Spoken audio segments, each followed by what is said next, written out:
Good morning, friends. My name is Menachem Creditor. It is my honor to serve as scholar in residence and rabbi for UJA Federation of New York.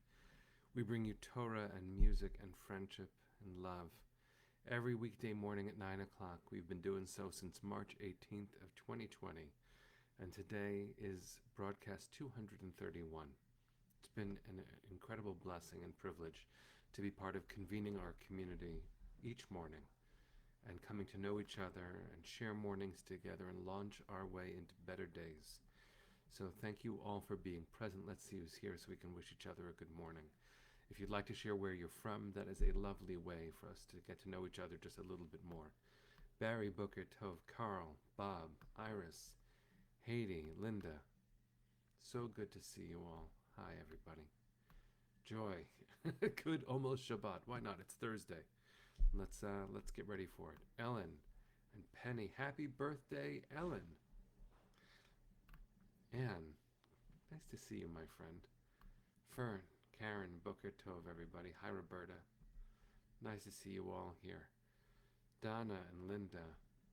Natalie, hi. All right. Valerie. Rachel, all the way in Cape Cod. I haven't seen Cape Cod in a long time. That'll be fun to get back there one day. Stacy, Alan, good morning. Hi, Hetty. Let's get ready, everybody. Let's jump in. Kim, Jennifer, Booker Tov. Linda, you're in Fort Lauderdale. Send some sunshine this way. Here we go.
Patricia, is it your birthday too? Happy birthday. We've got birthdays for Ellen and Patricia, and Valerie, your daughter is with you on your lap. That is a gorgeous thing to imagine. So glad we get to share it. You're in Central Park, Julie. Say hello to all the trees. Hello, lamppost. What you knowin'? I wanted to make sure that I mention at least once per broadcast until we come together at a Gathering for Hope and Healing on March 2nd that UJA is convening our community to mark 1 year since the pandemic broke out. And I know that that's not the first thing that we'd like to be talking about in the morning, but I wanted to make sure that you had the chance to register. Hopefully someone from the UJA team will post a link so that you can register as individuals. And the hope is that every community will be able to sign on as partners. We'll have voices of rabbis and children and older adults and some emergency workers and first responders who are going to be present as part of the gathering. So really glad that we get to do this. Of course, sad that it's necessary, but important that we come together. So let's talk some Torah. We've been looking at Parshat Mishpatim. Remember that 2 weeks ago we crossed through the sea. 1 week ago we stood at the bottom of Mount Sinai and witnessed everything that there could be witnessed in the dense cloud with thunder and lightning and God's voice, whatever that sounded like. something revealed. Yes, Karen, everyone is welcome to that event. Please do sign up. And share the word, spread the word. It's so important that we all show up together. So from those two huge pivotal moments in our national history, we then come to the very next step in our journey, which is laws, which is the rules. And we've spoken about why all of those rules are so important. Why is it so important to have rules? Because one day we won't be wandering in a desert. One day we will have a place we call home. There will be a place for us. And when we're there, we want to get it right. We want to be good to each other. We want to learn from all of the things that we have experienced, all the hardships we faced, the degradation that we knew personally. We won't be the last to experience it. And one day when we have a home, we might even be able to be part of making it better for others. I see some of you are asking me to raise sound. I wish I knew how. My apologies. Maybe just turn up your volume and I'll speak with as much intention as I can. This week, we read in the middle of the rules something that is incredibly important. I want to share with you part of why, in this moment of American history, it's very important. Our attention spans are not simple. We forget things quickly. It says in the Talmud actually about Jews. I mean, this was true 2,000 years ago, so I guess it's going to be true forever.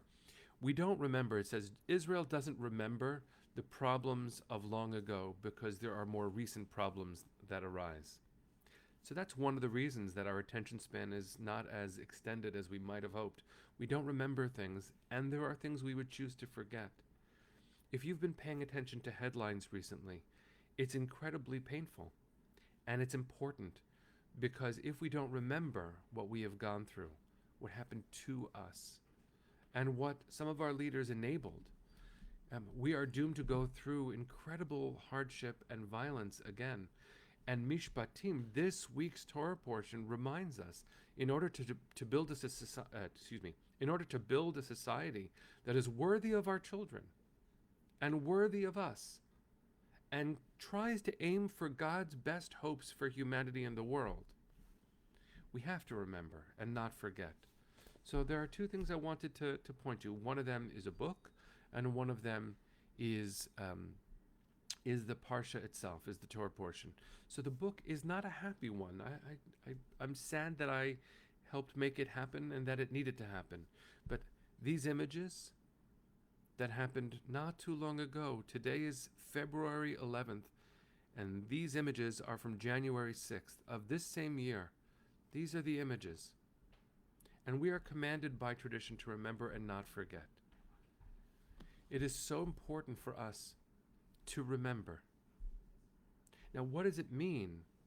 What does it mean for us to look at the Torah portion and look at the world that we have today? Fabrice, what a beautiful honor it is to connect with you all the way in Paris, France. Thank you for joining us this morning. So when I look at this week's Parsha, listen to some of the rules. I'm going to read it in the Hebrew and then the English. Lo tisa shema shav. Al tashet yadcha im rasha liot eid chamas. Lo tia acharei rabim leraot. Velo ta'aneh al rov lintot. Acharei rabim lehatot. V'dan lo tedar berivo. You must not carry false rumors. Don't lie. Don't join hands with the guilty to act as an Eid Hamas, as a destructive witness. You shall neither side with the mighty to do wrong. You shall not give false testimony in a dispute to pervert it in favor of the mighty, nor shall you show deference to a poor person in their dispute. One of the reasons we are called to bear testimony is so that justice will be done. In fact, that's the reason, that is the core reason for remembering. When we read Torah, there are some places where we respond and we react because the world has grown since being commanded to grow. But there are some places where the verses are absolutely necessary because we just haven't heard them yet. The whole Torah is necessary, but some parts of it are really relevant. It is frighteningly relevant in some ways to read these verses because It's clear how tempting it is to not pay attention to testimony when it is harsh, when it points to the harshness of the world, when it points to recent trauma. But the Torah says you must not lie when you give testimony. You must not side unfairly in any direction. You must look and use your best judgment. That is the call that the Torah mandates if we are to build a just society. So is the Torah speaking to Congress? That's not how Torah works, and that's not how Congress works. But it is clear that the judicial system of any fair and just society is called to take testimony seriously and to make its best judgments so that justice will be done.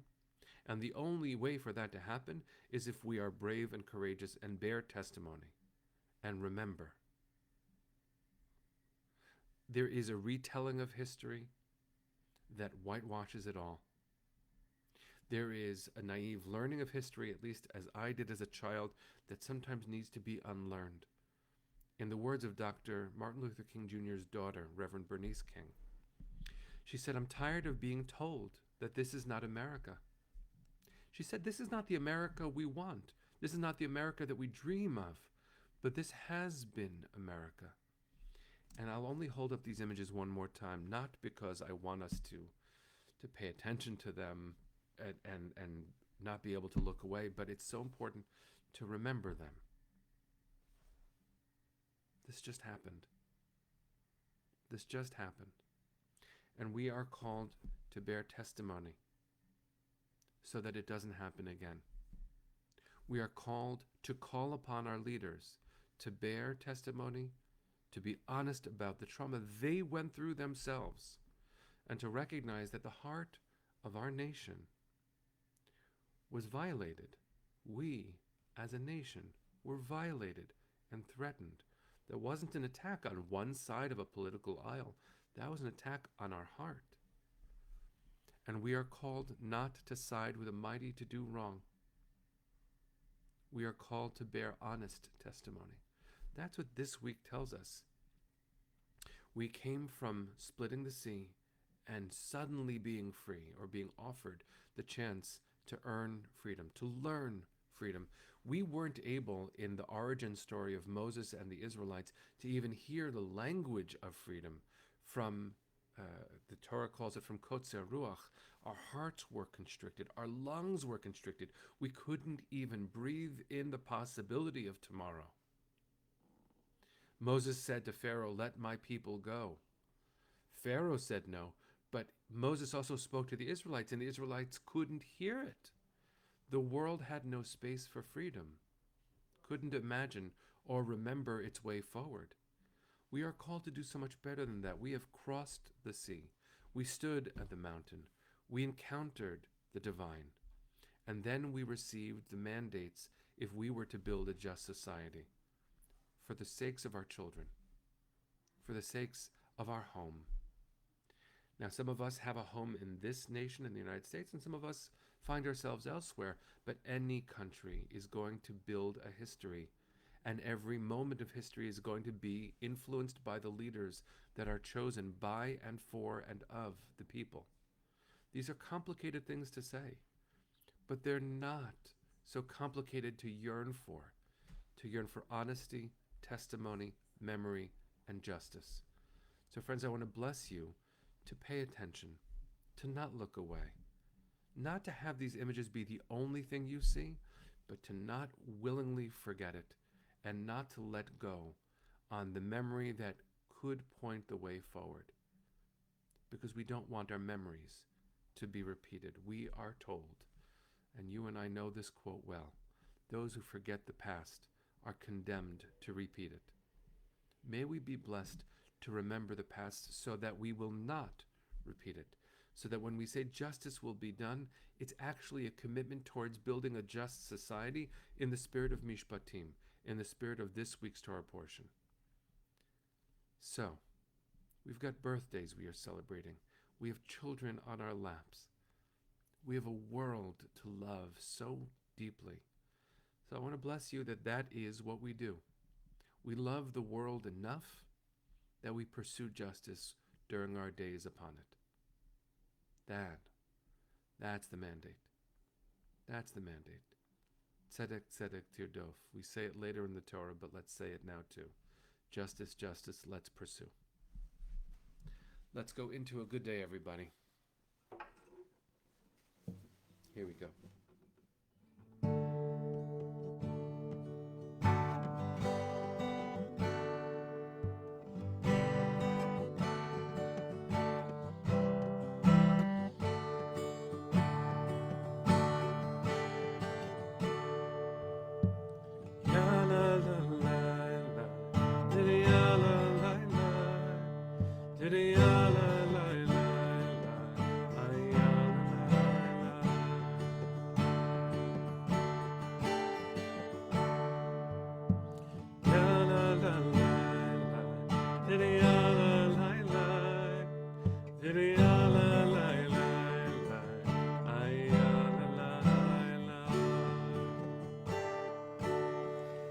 Debbie, mazel tov on your grandson's first birthday.